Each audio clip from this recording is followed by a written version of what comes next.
ಅದ್ಭುತವಾದಂಥ ಭೂಮಿ ಅದ. ಆದ್ರೆ ನೀರಿಲ್ಲ ಮಳೆ ಯಾವ ರೀತಿ ಚೆಲ್ಲಾಟ ಆಗ್ತದೆ ಅನ್ನೋದು ಗೊತ್ತು. ಅದಕ್ಕೆ ಸಾಕಷ್ಟು ಇವತ್ತು ರಾಜ್ಯ ಸರ್ಕಾರಗಳು ಇವತ್ತು ಮಾನ್ಯ ಬಜೆಟ್ನೊಳಗಾದರೂ ಇವತ್ತು ರಾಜ್ಯ ಸರ್ಕಾರ ಈ ಕೃಷ್ಣಾ ಯೋಜನೆಗೆ ಅಮೌಂಟ್ ಕೊಟ್ಟಿದೆ ಅನ್ನುವಂಥದ್ದು ನಮ್ಮ ಬಸನಗೌಡ ಪಾಟೀಲ್ ಅಂತ ಅವರು ಸಭೆಗಳು ಸಾಕಷ್ಟು ಹೋರಾಟ ಮಾಡಿದ್ರು. ಆದ್ರೂ ಒಬ್ಬರೇ ಒಬ್ಬ ಕಾಂಗ್ರೆಸ್ ಶಾಸಕರು ಕೂಡ ಅವ್ರಿಗೆ ಸಪೋರ್ಟಿಗೆ ಬರಲಿಲ್ಲ. ಅವರು ನಮ್ಮ ಜಿಲ್ಲೆಗೆ ಇವತ್ತು ಅನ್ಯಾಯ ಆಗ್ತದೆ, ನಮ್ಮ ತಾಲೂಕಿಗೆ ಅನ್ಯಾಯ ಆಗ್ತದೆ ಅನ್ಬೇಕಾದ್ರೆ ಎಲ್ಲ ಶಾಸಕರೆಲ್ಲ ಕೂಡಿ ನಮಗೆ ಬೇಕಾದ ಪಾಲಕ್ ಕೊಡ್ಲಿಕ್ಕೆ ಏನು ತೊಂದರೆ ಇದೆ.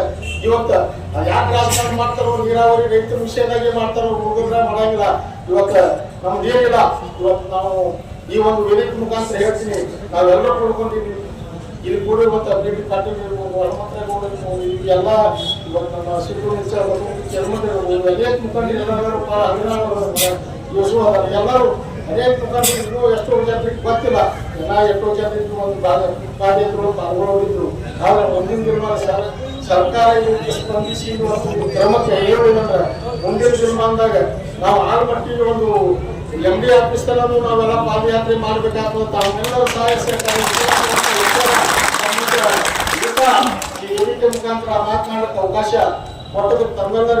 ಬಸವಣ್ಣ ಸಾಬ್ ಕಾಲುವೆಗೆ ನೀರು ಹರಿಸಲು ಆಗ್ರಹಿಸಿ ರೈತರ ಪಾದಯಾತ್ರೆ. ಅಂಜುಟಗಿ, ಬೂದಿಹಾಳ, ಭತಗುಣಗಿ, ಅಹಿರ ಸಂಘ, ಝಳಕಿ, ಇಂಡಿ ರೈಲು ನಿಲ್ದಾಣ ಗ್ರಾಮಗಳ ವ್ಯಾಪ್ತಿಯಲ್ಲಿ ಹಾಯ್ದು ಹೋಗಿರುವ ಗುತ್ತಿ ಬಸವಣ್ಣ ಏತ ನೀರಾವರಿ ಸಬ್ ಕಾಲುವೆಗಳಿಗೆ ತುರ್ತು ಜಾನುವಾರುಗಳಿಗೆ ಕುಡಿಯಲು ನೀರು ಅವಶ್ಯಕತೆ ಇದ್ದು ಕೂಡಲೇ ಸಬ್ ಕಾಲುವೆಗಳಿಗೆ ನೀರು ಹರಿಸಲು ಆಗ್ರಹಿಸಿ ಜೆಡಿಎಸ್ ಮುಖಂಡ ಬಿಡಿ ಪಾಟೀಲ, ಬಿಜೆಪಿ ಮುಖಂಡ ಅಪ್ಪುಗೌಡ ಪಾಟೀಲ, ಭೈರುನಗಿ ನೇತೃತ್ವದಲ್ಲಿ ರೈತರ ಬೃಹತ್ ಪಾದಯಾತ್ರೆ ಜರುಗಿತು.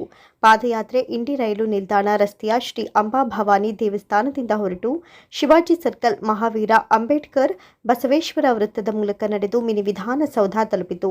ಪಾದಯಾತ್ರೆಯನ್ನುದ್ದೇಶಿಸಿ ಮಾತನಾಡಿದ ಅಪ್ಪುಗೌಡ ಪಾಟೀಲ, ಭೈರುನಗಿ, ಜೆಡಿಎಸ್ ಮುಖಂಡ ಬಿಡಿ ಪಾಟೀಲ, ಸುಮಾರು 9 ವರ್ಷಗಳ ಹಿಂದೆ ಗುತ್ತಿ ಬಸವಣ್ಣ ಏತ ನೀರಾವರಿ ಯೋಜನೆಯ ಕಾಲುವೆ ವಸಂತನಗರ ಹಂಜಗಿ ಗ್ರಾಮದಿಂದ ಝಳಕಿ ಗ್ರಾಮದ ವ್ಯಾಪ್ತಿಯವರೆಗೆ ಸಬ್ ಕಾಲುವೆ ಹಾದು ಹೋಗಿದ್ದು ಇಲ್ಲಿಯವರೆಗೆ ಮೇಲಿನ ಗ್ರಾಮದಲ್ಲಿ ಒಂದು ಹನಿ ನೀರು ಬರೋದಿಲ್ಲ.